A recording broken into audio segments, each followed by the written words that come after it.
করার কথা ছিল আপনারা কত দ্রুত করছেন। আপনাদেরকে তো আমরা যুগের পর যুগ ওই জায়গায় রাখবো না। কেন ওই ডিমের দামগুলো 15 টাকা ছিল, 10 টাকা ছিল, সেগুলো আরো বাড়বে কেন? আমার একজন রিক্সা চালক ভাই বোনকে যে শাকসবজি 60 টাকা কেজি কিনতে হতো সেটি 80 টাকায় কিনতে হবে। এবং একটা জিনিস মনে রাখবেন, আমরা যে দলই করি না কেন ওই দলের গঠনমূলক সমালোচনা করার গাছ যেন আমাদের থাকে। আমরা যেন ওই সিভিল সার্ভিসের ওই ম্যাজিস্ট্রেটের মতো অন্ধ দালাল না হই। সে যদি ওই ফ্যাসিস্ট আমলিগের একজন দালাল না হয়, সে কিভাবে একটি দলের পক্ষ নিতে পারে? সে তো এই সিভিল সার্ভেন্ট হিসাবে জনগণের পক্ষ নিবে, সে তো সিভিল সার্ভেন্ট হিসেবে দেশের পক্ষ নিবে, সে কিভাবে একটি দলের পক্ষ নেয়? এমন দালালদেরকে এই দেশের সিভিল সার্ভিস থেকে খুঁজে বের করে বরখাস্ত করে শাস্তির আওতায় আনতে হবে। এই দেশটি কোনো দালালদের জন্য, জনগণের ট্যাক্সের টাকা তাদের বেতন ভাগি দালালি করার জন্য।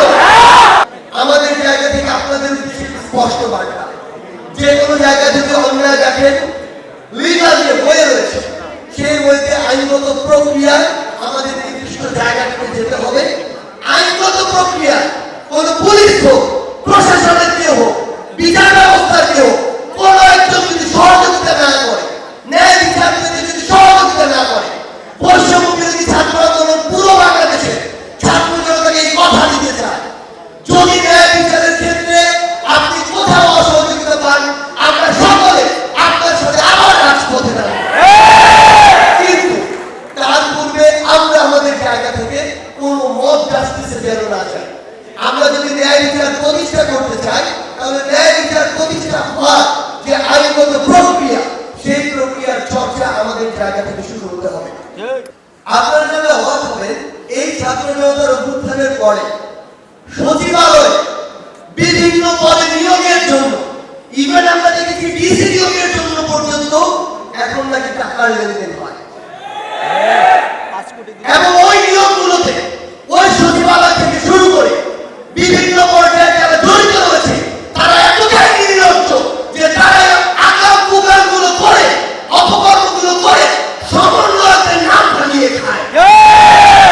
এই যে নিরক্ষরা যারা সচিবালয়ে বিভিন্ন গুরুত্বপূর্ণ পদে রয়েছে, তাদেরকে যদি সমন্বয়কের নাম ভাঙাতে হয়, তাহলে তাদের মতো ব্যক্তিত্বহীন কাপুরুষদেরকে ওই পদগুলো থেকে পদত্যাগ করা উচিত।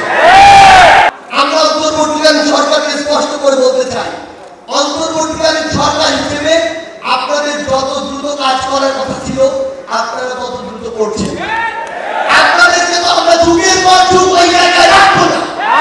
আমরা যদি সুষ্ঠু নির্বাচনের মাধ্যমে নির্দিষ্ট সময় পরে ছাত্র জনতার যে একটি নতুন নির্বাচিত সরকার সেটি দেখতে চাই, সেই জায়গায় ওই কোন একটি সরকার 5 বছরে যে কাজ করতো, আপনার সেই কাজ 1 বছরে করতে হবে। আমরা ওই জায়গায় গুরুত্বপূর্ণ উপদেষ্টাগুলোর জায়গায় এমন মানুষকে দেখতে চাই না যারা তার দায়িত্বপ্রাপ্ত বিভিন্ন ক্ষেত্রগুলোতে ছুটে যেতে পারবে না। আমরা এমন মানুষগুলোকে দেখতে চাই না যারা অফিসে বসে শুধু 9টা 10টা অফিস করবে। আমাদের জায়গাতে স্পষ্ট বার্তা, যারা এই রক্তের উপরে দাঁড়িয়ে গুরুত্বপূর্ণ উপদেষ্টা পদগুলো নিয়েছেন, আপনাদেরকে প্রত্যেকটি জায়গা, গুরুত্বপূর্ণ জায়গাগুলো যেগুলো আমাদের ছাত্র জনতার সাথে জড়িত, ছাত্র জনতার সেবার সাথে জড়িত, আমাদের জীবনের সাথে জড়িত, সেই জায়গাগুলোতে অতি দ্রুত